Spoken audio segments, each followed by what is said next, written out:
with Airframe Components, and today we have the final installment of the 1969 Piper PA28R 200 Arrow restoration project.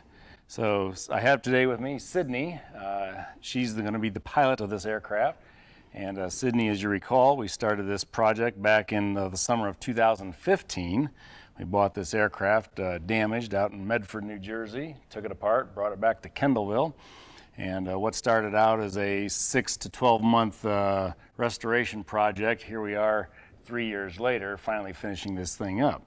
So like any other project, it went over time, it went over budget, but in the end, I think the finished product was well above our expectations too. So Sydney, we've finished this thing all up.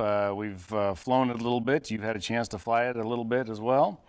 So why don't you maybe kind of give us a few highlights of the airplane here, different things we've touched on in earlier videos, and just kind of highlight some of the additions, the modifications, the improvements that were made to this airplane.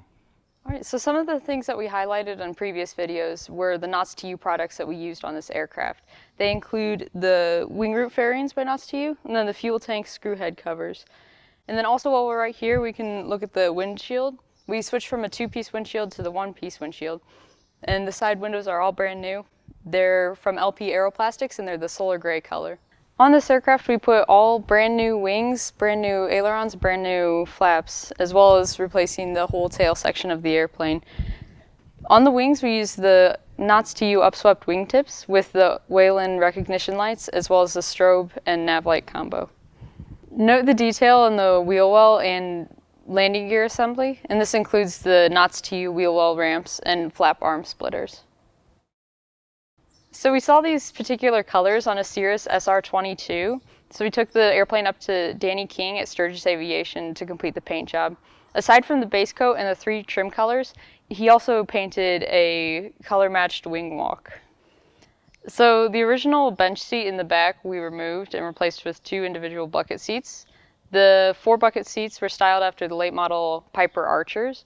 These seats were refurbished by Tom Davis from Custom Interiors by Thomas. As mentioned in previous videos, the airplane was taken down to Muncie Aviation for the instrument panel.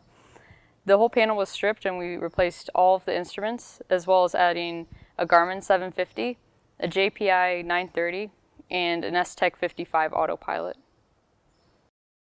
We added late model Ram style yokes. We also added late model ram's horns as well as lighted rocker switches. So Sydney, I think you would agree after walking around the airplane that the time that we spent on this airplane was well worth the effort, and I think it was better than new. We've sure gotten a lot of comments on it, and people really like the end result of the airplane project. A couple things, finishing touches that we had done while the airplane was being painted. We had a tow bar custom painted to match the trim colors of the aircraft as well, along with the end number of the aircraft as well, so we don't get lost on the ramp. One other thing that we got was color-matched tie-down straps. So when you're traveling, you'll have color-matched straps to tie down the aircraft. So Sydney, what do you say we go ahead and pull this airplane out and take this for a spin around the patch? Sounds good to me. All right, here we go. Yeah. How's that?